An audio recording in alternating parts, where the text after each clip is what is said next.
चाळीसगावात 50 लाखांच्या विम्यासाठी मृत्यूचा बनाव, डॉक्टर आणि 4 पोलिसांसह 10 जणांवर गुन्हा दाखल. चाळीसगाव प्रतिनिधी. आजाराने मृत्यू झालेल्या व्यक्तीचा अपघाती मृत्यू दाखवून विमा कंपनीला 50 लाख रुपयांचा गंडा घालण्याचा प्रयत्न चाळीसगावात उघडकीस आला आहे.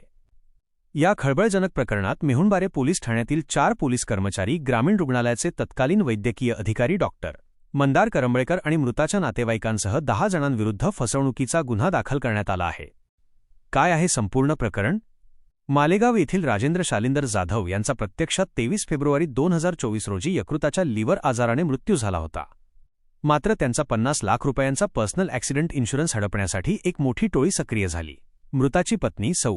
अरुणा जाधव यांनी विमा कंपनीकडे दावा केला की राजेंद्र जाधव यांचा 19 एप्रिल 2025 रोजी दहिवत फाट्याजवळ थार गाडीच्या धडकेत अपघात झाला आणि ग्रामीण रुग्णालयात उपचारादरम्यान त्यांचा मृत्यू झाला. विमा कंपनीच्या चौकशीत बनाव उघड.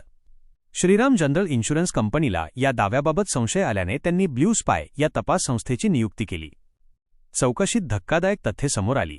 फोटोवरील तारीख. मृताच्या घरी चौकशीला गेले असता भिंतीवरील फोटोवर मृत्यूची तारीख 23 फेब्रुवारी 2024 अशी स्पष्टपणे नमूद होती. ग्रामपंचायत नोंद नाही. माहिती अधिकारात आरटीआय उघड झाले की कथित अपघाताच्या तारखेला ग्रामपंचायत दप्तरी कोणतीही नोंद नव्हती.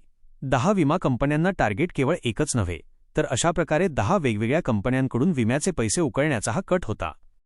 डॉक्टर आणि पोलिसांचे मिलीभगत. या रॅकेटमध्ये सरकारी यंत्रणेतील जबाबदार व्यक्तींचा सहभाग पाहून पोलीस प्रशासन हादरले आहे. डॉक्टरांची भूमिका. तत्कालीन वैद्यकीय अधिकारी डॉक्टर मंदार करंबळेकर यांनी मृत नसलेल्या व्यक्तीचे बनावट वैद्यकीय कागदपत्रे तयार केल्याचा आरोप आहे. पोलिसांची भूमिका. मेहुणबारे पोलीस ठाण्यातील कर्मचारी महेंद्र पाटील, रवींद्र बत्तिशे, सचिन निकम आणि सुनील निकम यांनी अपघाताची खोटी FIR क्र.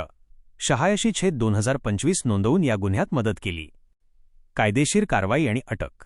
या प्रकरणी मेहुणबारे पोलीस ठाण्यात BNS 2023च्या विविध कलमान्वये 318(4), 318(2), 336(2), 340(2) गुन्हा दाखल करण्यात आला आहे.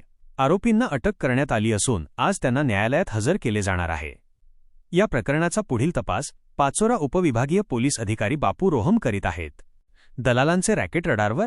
चाळीसगाव ग्रामीण रुग्णालयात डॉक्टर करंबळेकर यांच्या कार्यकाळात अशा प्रकारे किती बनावट प्रमाणपत्रे दिली गेली आणि यामागे कोणते मोठे दलाल सक्रिय आहेत याची सखोल चौकशी करण्याची मागणी आता जोर धरत आहे.